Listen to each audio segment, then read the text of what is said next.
आज हम कृष्ण के ग्वाल बालों के साथ लीलाओं का स्मरण करेंगे। जब वृंदावन में सुबह होती तो प्रातःकाल में भगवान श्री कृष्ण उठकर महिष सिंह बजाते, अपने मित्रों को बुलाकर एकत्रित करते और सब बछड़ों को आगे करके एक जुलूस में जंगल के लिए रवाना होते। उनमें से हर एक छड़ी, बांसुरी, सिंह, कलियों का झोला मतलब टिफिन बॉक्स लेकर निकलते। प्रत्येक ग्वाल बाल हजारों बछड़ों का रखवाली करता। वृंदावन के जंगल में स्वच्छ जल वाले सरोवर थे और सुंदर फूल फलों से लदे वृक्ष थे। वहाँ सुंदर मधुर वायु बहती, जिससे मन तथा शरीर प्रफुल्लित होता। सब ग्वाल बाल स्वर्ण आभूषणों से अलंकृत थे और क्रीड़ा करने के बहाने फूल, पत्तियां, डाले, मोर पंख एकत्रित कर अपने आप को अलंकृत करते। जंगल में चलते हुए बालक एक दूसरे का कलेवा चुराकर तीसरे को देते और इस प्रकार वो झोला एक दूसरे के हाथ में फेंकते और खेलते। कृष्ण के प्रिय सखाओं में से श्रीदामा, सुदामा, वसुदामा, किंकिनी थे। ये सब बहुत सुंदर, चंद्रमा समान मुख, कमल नयन और सुंदर वस्त्रों आभूषणों से सजे होते। ये ग्वाल बाल विविध खेलों में पटु थे। कई देवता भी इन ग्वाल बालों के शरीर में अवतरित होते ताकि वो भगवान का सानिध्य प्राप्त करे। जब भगवान श्री कृष्ण कोई सुंदर दृश्य देखने के लिए दूर चले जाते, तब ये सब बालक उन्हें छूने के बहाने दौड़ते और मैं पहले छूंगा, नहीं मैं पहले छूंगा, ऐसा दौड़ लगाते। जिस श्री कृष्ण को पाने के लिए बड़े बड़े योगी इतने साल तपस्या करते, उन्हें ये बालक आसानी से छू सकते थे और उनके साथ खेलते थे। ये उनके कई जन्मों के पुण्यों का असर था। कुछ बालक अपनी बांसुरी बजाते, कुछ मोरों का पीछा करते, कुछ उनकी नकल करते, कोई कोयल की आवाज़ निकालते और कुछ आकाश में उड़ते हुए पंछियों का पृथ्वी पर पड़ी छाया का अनुकरण करते हुए उसके साथ साथ चलने लगते। कुछ भंवरों के गुनगुन की नकल करते, कुछ बंदरों के पास जाकर उनके बगल में बैठ जाते, बंदरों की पूंछ पकड़कर उनके साथ खेलते और जब बंदर वृक्षों पर कूदते तो बच्चे भी उनके जैसे ही कूदते। जब कोई बंदर अपने दांत दिखाते तो ये बालक भी उनकी नकल करते और उन्हें भी अपने दांत दिखाते। बालक यमुना तट पर मेंढकों से खेलते और जब मेंढक डर के मारे पानी में कूद जाते तो वे भी उनके पीछे डुबकी लगाते। जब वो पानी में अपनी परछाई देखते, रिफ्लेक्शन, तब वो हाथ चेहरे से व्यंग करते और हंसते।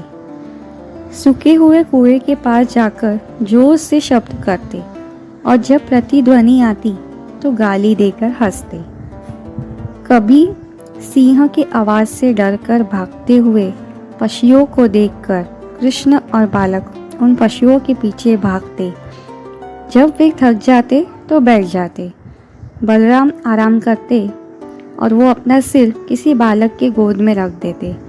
कृष्ण तुरंत आकर उनके पाँव दबाने लगते और ताड़ का पंखा करके बलराम को पंखा करते। तब जब कृष्ण बलराम आराम करते तब बालक मीठी तान में गाना गाते, कुछ उनको पंखा करते। तब कृष्ण उनकी प्रशंसा करते, मित्रों तुम अति उत्तम गायन कर रहे हो। कभी बालक कुश्ती करते, कभी कृष्ण बलराम स्वयं नृत्य करते, कभी वे आग में चोली खेलते, परस्पर लड़ते, कभी वे वृक्षों के नीचे झूलने का आनंद लेते, कभी राजा तथा प्रजा का खेल खेलते। कभी कभी ये दोनों भाई आमलक तथा बेल के फलों के साथ छोटी गेंद की तरह खेलते। कभी वो कंबल ओढ़कर बैल या गाय बन जाते और वैसी ही आवाज निकालते और लड़ते। जब दोपहर को यमुना तट पर आते तो वहाँ के कमल पुष्प, फूलों की सुगंध, पक्षियों का कलरव, मोरों की आवाज़, वृक्षों की पत्तों की सरसराहट से वो मोहित हो जाते। बछड़ों को निकट रखकर यमुना का जल पीने देते और कृष्ण को बीच में बिठाकर उनके चारों तरफ बैठ जाते। घर से लाए अपने अपने भोजन की पोटली खोलने लगते।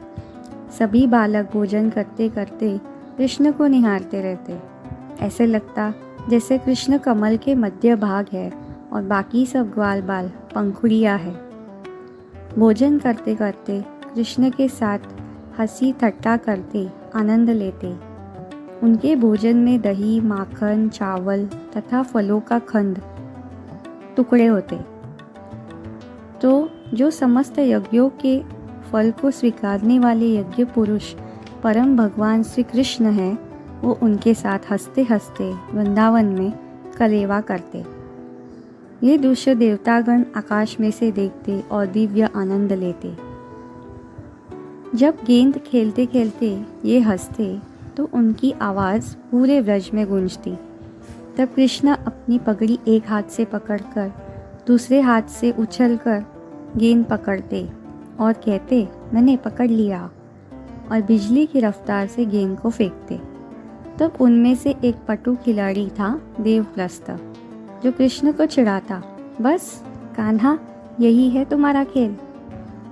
जब कृष्ण खेलते तो उनके घुंघराले बाल हवा में उड़ते रहते और वृंदावन की धूल से ढक जाते। एक हाडू-गुडू नाम का भी खेल खेलते। एक बार खेल में हारने वाले को दूसरे को उठाना पड़ा। तब भगवान बोले, मैं नहीं उठाऊंगा, मैं राजा का बेटा हूँ, नंद बाबा का।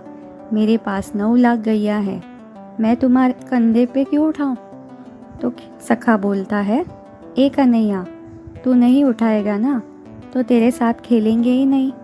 इतना गुरूर है तो हम क्यों खेले तेरे साथ। सब चले गए, भगवान अकेले रह गए। सब खेलने चालू कर दिए। भगवान का मुंह उतर गया।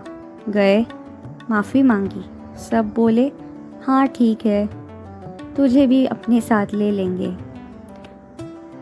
तो यहाँ संसार में जीव रोता है कि भगवान मुझे तुम्हारे पास ले लो, और वृंदावन में भगवान रोते हैं, मुझे अपने साथ ले लो।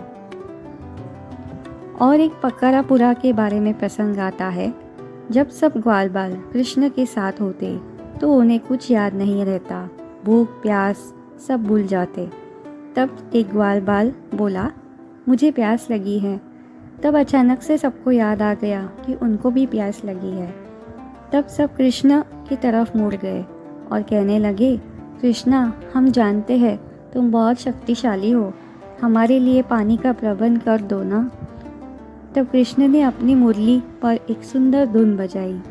तब धरती से पानी उबलकर बाहर आया और एक छोटा तालाब बन गया। सब ताली बजाकर चिल्लाने लगे, कृष्ण ने फिर से कर दिखाया, कृष्ण ने फिर से कर दिखाया। और कृष्ण को आलिंगन करने की खुशी में वो वापस भूल गए कि उन्हें प्यास लगी थी। तब कृष्ण ने उन्हें याद दिलाया कि पानी चक्कर को देखो। तब सब गौओं की भांति अपने मुंह से तालाब में से पानी पीने लगे। आचार्य बताते हैं कि कृष्ण के इन क्रीड़ाओं में एक जादू सा था, जैसे रासलीला में होता है, कि इस सब से ग्वाल बाल खाना पीना घर जाना सब भूल जाते थे। जब वो वन से वापस लौटते तब वे वन फूलों की माला, मोर पंख, गोवर्धन पर्वत की गुफाओं से एकत्रित की गई रंगीन खनिजों के से शरीर को रंगा रहता। इस प्रकार वे और सुंदर दिखते।